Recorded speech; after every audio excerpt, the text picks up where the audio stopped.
Oh, I've got some issues to work out on this thing, but listen to that supercharger.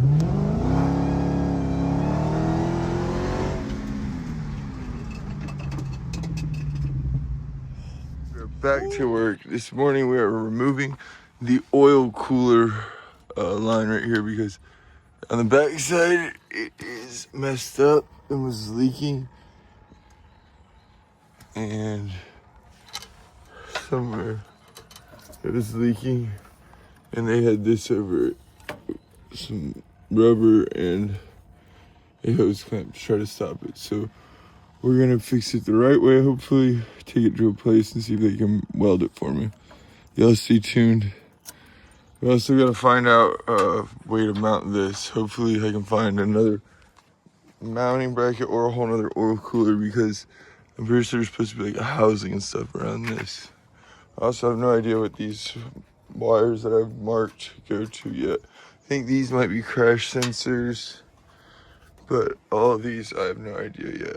So y'all stay tuned. I'm gonna get this oil cooler line pulled off and see if we can take it somewhere. I got this oil line pulled off. They had fixed it like that from this little hole right in there.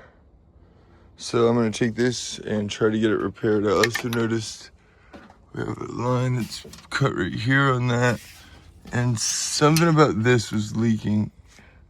So I'm gonna try to find a new one of these from the dealership maybe. We will have to see. Y'all stay tuned. Well, for all you hack mechanics out there who wrap rubber and hose clamps around busted oil lines, this is how you're supposed to do it.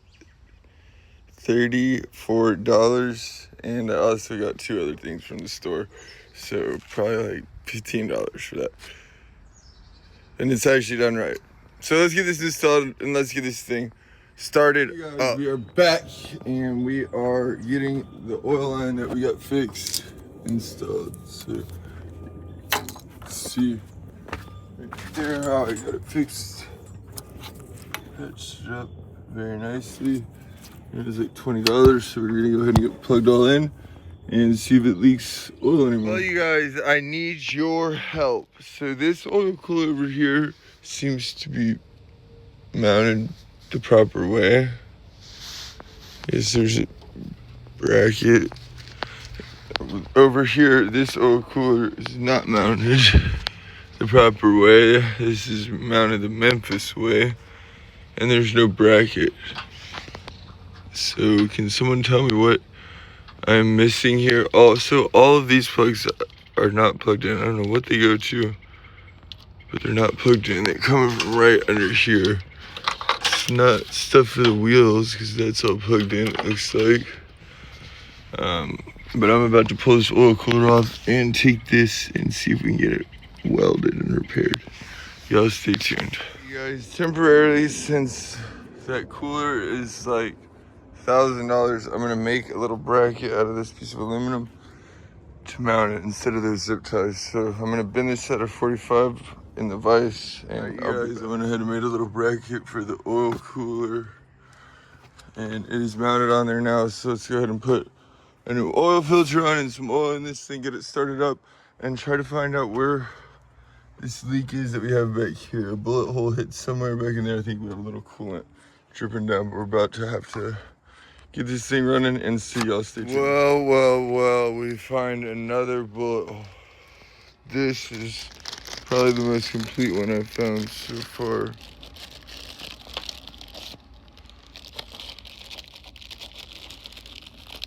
It sounds like there's more in the light, but I'm gonna put it back on and see if it works or not.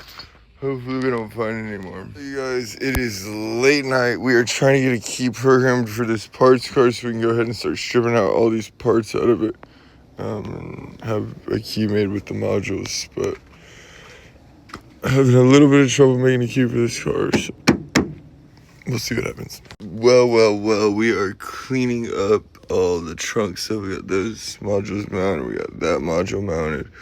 We're about to have to cut a hole through here to put this grommet through, because they had it going through the sunroof drain.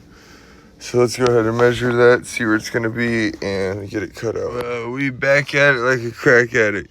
They had this wire pushed through here, so I just cut this hole where it's supposed to be. And now we're gonna try to shove this grommet through, even though the hole should be a little bit bigger. Hopefully we can make it work. Be right back. All right, now we got that done right, and that sunroof drain in the right spot. So let's keep moving on along, trying to get all these wires put back in the right spots and get this airbag situation sorted. That's gonna be the funnest part. You guys, we have the glass guy coming tomorrow, so we gotta go ahead and add the sensors and put everything the way it's supposed to be. They had the RF hub underneath there just dangling. It's supposed to be like this, but there's no holes, so I have to go through and drill these holes, make these holes so I can put these things. We already got the RF hub mounted right up here, and we gotta go through over there and put the cable through on the other side. So y'all stay tuned. We're gonna get this thing done, hopefully done right, and we can save and use this body. If not, we're gonna have to get a new body and swap it all over again. But if that's the case, then we're just gonna end up partner out. So y'all stay tuned to see if we can get this thing saved. Well, you guys, it's time for the first ride. I hope the brakes work good because, oh man, it's not gonna be a good day. Let's hope this goes good. Well,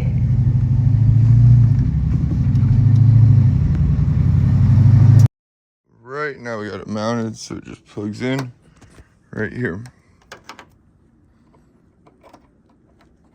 Guys, we're still at it, and so we have the curtain airbag diagrams pulled up. So we just need to wire them up like this. That's the 2020, that's the 2009. So we just gotta make sure that these are the same and matched up, and hopefully the curtain airbags will work. So let's go get to it.